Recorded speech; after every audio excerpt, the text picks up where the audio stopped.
wakey wakey, it's time to bakey delicious treats on Bedhead Cooking with Stevie. Welcome to Bedhead Cooking with Stevie. Today we're going to learn how to make triple chocolate biscotti. And obviously with triple, there's 3 different chocolates in it. First, we're going to use creme de cacao, which is a liqueur. If you have an alcoholic in the house, hide it and use it and then ditch the bottle, okay? 2 tablespoons of that. Then we're going to use a half a cup of regular powdered cocoa.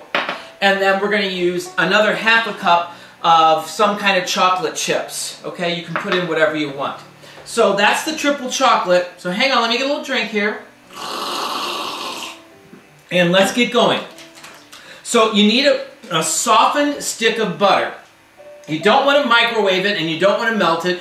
You put it out about 2 hours or put it out the night before. And definitely use unsalted butter. I don't know why, but it somehow makes it taste a little bit better. So what I'm going to do is I'm going to cream the butter now. And this is the beginning of all cookie recipes.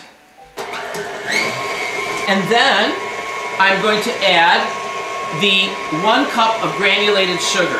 Okay? And all these people that are against sugar and all this shit, tough luck. This stuff is good. If you don't like it, go suck on some carob bar or something like that. So now I'm going to take this and I'm going to mix this in. Okay? So I'm creaming the butter and the sugar together. And so it gets kind of pasty. So I'm going to stop this and I'm going to pull it back and I'm just going to check the consistency. And it has kind of that whipped butter. You can see on the thing there, and that's exactly what you want. You want it kind of looking like whipped butter.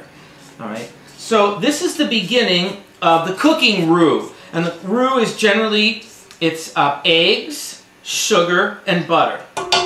So the next thing that I'm going to add, as you can probably guess, I'm going to add the eggs. Now, it looks like there's 3 whole eggs here, but there isn't. There's 2 whole eggs and then 1 egg yolk. And you can save the egg white later to decorate the top if you care to. So I'm going to throw that in. I'm also going to throw in at this time, okay, the baking powder, 2½ teaspoons powder, baking powder. And I'm going to put 2 tablespoons of the chocolate liqueur, creme de cacao, in, okay?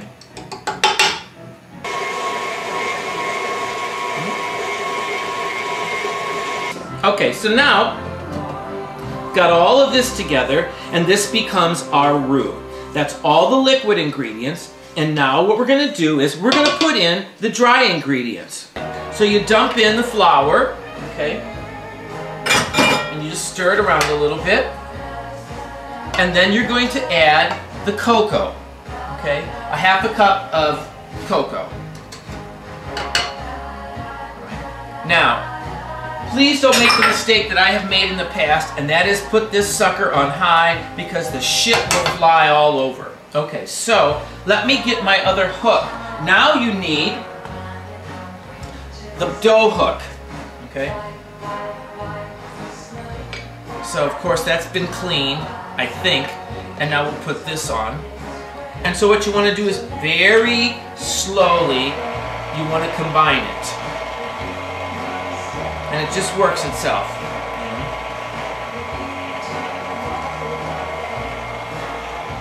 It just takes a while, and you have to have patience, which I'm not really great at, but in baking you have to learn a little patience. Yummy. Now I'm going to turn it up a little bit. And notice it's not flying because I did it short first. I did it on slow first. Okay, now I'm going to lift it up and just kind of check what's going on with the dough and make sure that all the ingredients are getting mixed together. This takes a little while. It just takes a little while, that's all. You just got to be... So all the liquid has been added, so it's just a matter of it binding together with the cocoa and the flour. Okay? So now we have our second chocolate. We did the creme de cacao, remember 2 tablespoons. We did a half a cup of the chocolate, okay? Now that it's turning into a dough, it's really looking good. I'll have the camera, when I get done with this, I'll have the camera come by. Okay. So, cameraman, you want to come on over here, and you can see the consistency is like a dough. It's not finished, but it's pretty much together. The wet ingredients have been absorbed and mixed into the dry ingredients. Okay? Now, the next thing you do is you're going to add the final touches. This is a half a cup of roughly chopped, you can use pecans or walnuts. That's this, half a cup of that. And you can use a half a cup of, these happen to be chocolate slabs. You can use miniature chocolate chips, or you can use the regular chocolate chips. So half a cup, and then that's all going to bind together to make the dough, and then I'll show you how we roll it out. And while we're doing that, my oven is heating to 375 because that's what I'm going to put it at to cook it. The problem with biscotti, it's not a problem, the issue with biscotti is that you have to cook it once at 375 for like 25 minutes, and it gets relatively hard. Kind of reminds me of my lover. Anyway, relatively hard. Anyway, so the truth hurts. So I don't know where I was going with this. 375 for 25 minutes. Then you have to take it out and let it cool on racks, and then you have to cut it. You have to cut it and bake it again. Okay, you have to bake it twice. So that's the real pain about these. But all my friends love them. My mom and dad like another kind that I make, but I gave them some already. So let's just see how this is doing. I'll turn off the machine. And now what I'm going to do, I'm going to scrape this off.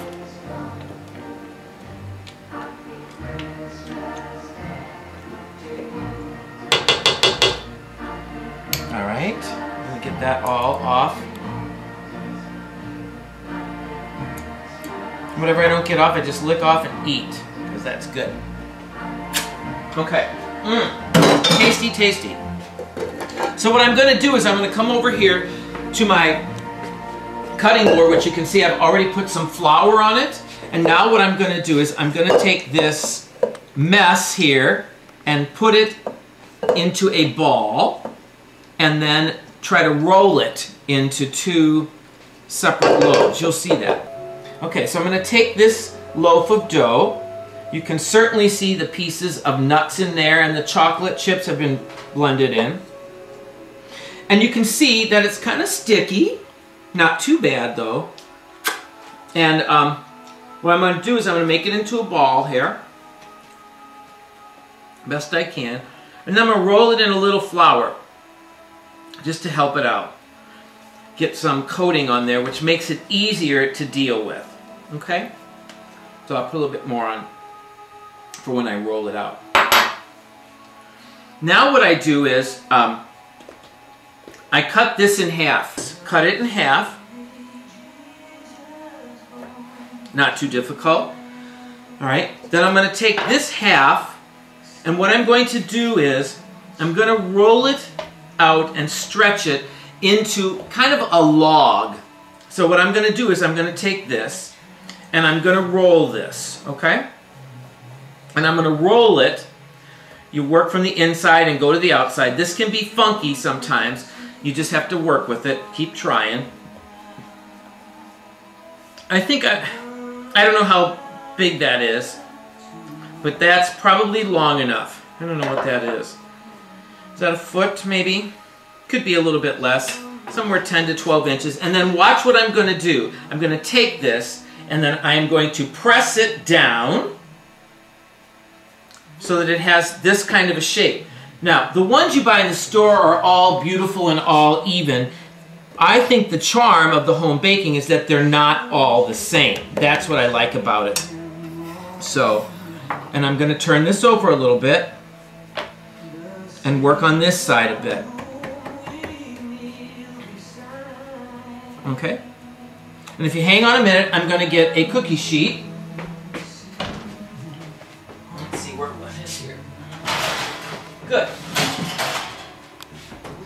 get a rather large cookie sheet, and I'm going to transfer delicately, because chocolate is a bitch, this to this. And then if I want to stretch it out a little bit more, or make it fatter or thinner, it doesn't have to be perfect. Again, that's the joy of home baking. Now I'll put this over here, and now I'm going to do the exact same thing with the second half. You can see I have the 2 loaves, and what I'm going to do is I'm going to stick this in on a shelf more towards the bottom in a 375 degree oven for 25 minutes. So I think what we'll do is I'll wait till this gets baked and we'll pick it up again. Thank you.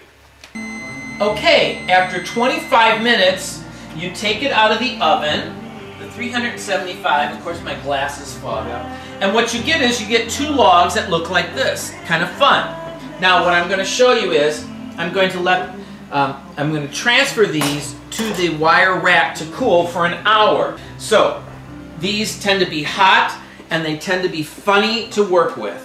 The one thing I've used that is the best is a very... Okay. What I've learned to use the most, and that seems to work the best, is just a thin metal spatula, because what you're going to do is you're going to take it off and you're going to slowly transfer it to this, like that. And you're going to do the same thing to the second one. And then you let it cool for about an hour. And when they're cool, we'll be back and I'll talk to you later. Well, welcome back. As you can see, I have made 3 batches of the chocolate biscotti. They've all been cooked for 25 minutes in a 375 oven, and they have cooled. Now the next part, which is a pain in the butt, but it's wonderful, is you now take these loaves and you cut them. And I tend to use a serrated knife, and you just cut them in small pieces. Sometimes it will fall apart. Don't worry about it. This is just, you know, they don't have to be perfect.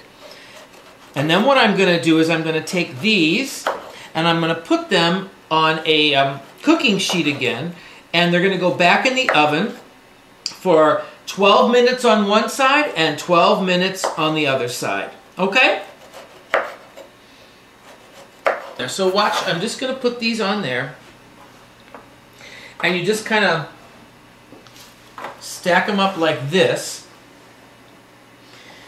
and then what you're going to do is you're going to bake them on one side for 25 minutes in a 325 degree oven. 325. Okay?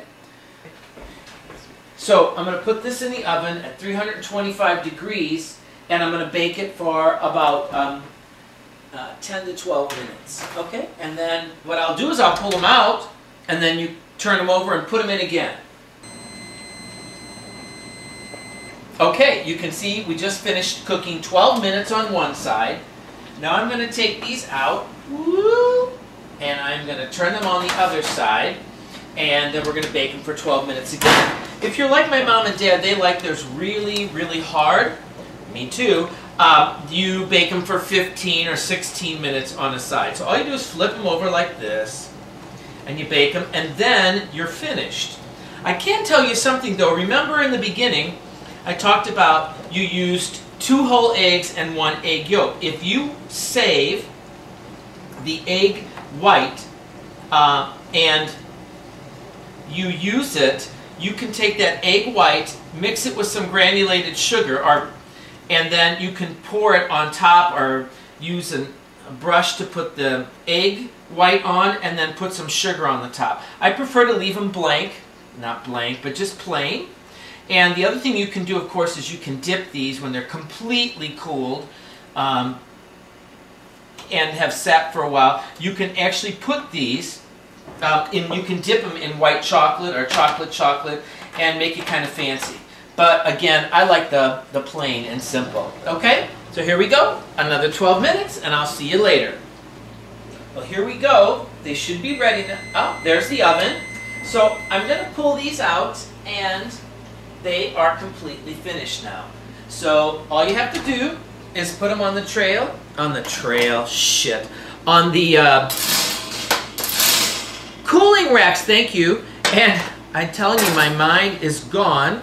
And then just let them cool, okay? And then you can wrap them up however you'd like.